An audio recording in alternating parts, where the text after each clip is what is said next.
Bonjour Bismart est toujours en direct de YouSpring, l'événement sur la formation professionnelle du groupe FICAD, et je suis avec Antoine Dumortier, qui est directeur commercial chez Théâtre à la carte. Bonjour Antoine. Bonjour Christian.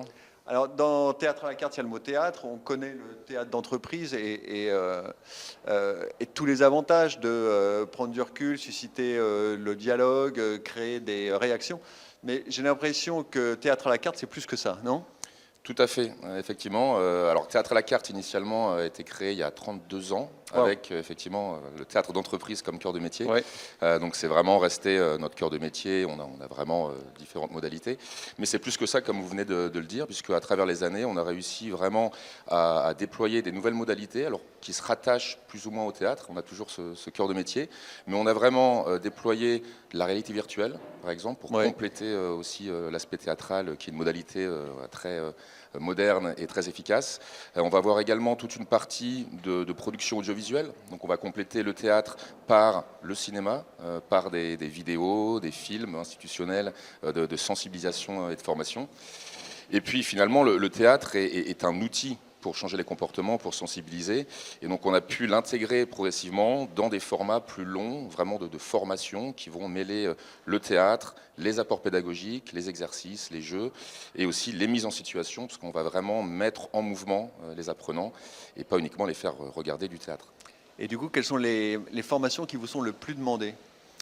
Alors, très bonne question. Selon les années et l'évolution des réglementations, on a un peu de variation. Mais c'est vrai qu'on a, je dirais, 3 thématiques principales de formation qui nous sont le plus demandées.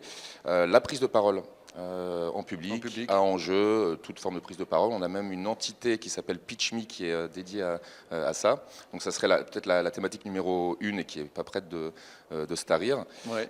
Ensuite, on a, et c'est une des très grosses thématiques, je dirais malheureusement depuis 3-4 ans, sur la lutte contre le sexisme et l'égalité professionnelle, harcèlement sexuel également, sur laquelle on intervient beaucoup.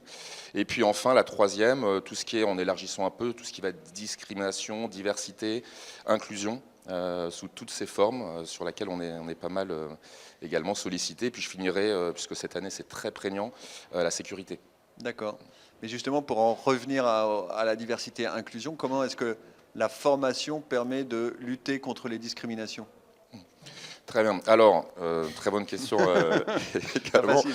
Pas facile, mais alors c'est sous toutes ces formes, c'est-à-dire que le théâtre qu'on va intégrer dans nos formations va vraiment permettre d'avoir un ancrage émotionnel fort auprès des apprenants, puisqu'on va jouer des situations du quotidien de discrimination sur différents aspects qui normalement font un effet miroir très fort auprès des apprenants, ce qui fait qu'on se reconnaît dans des situations.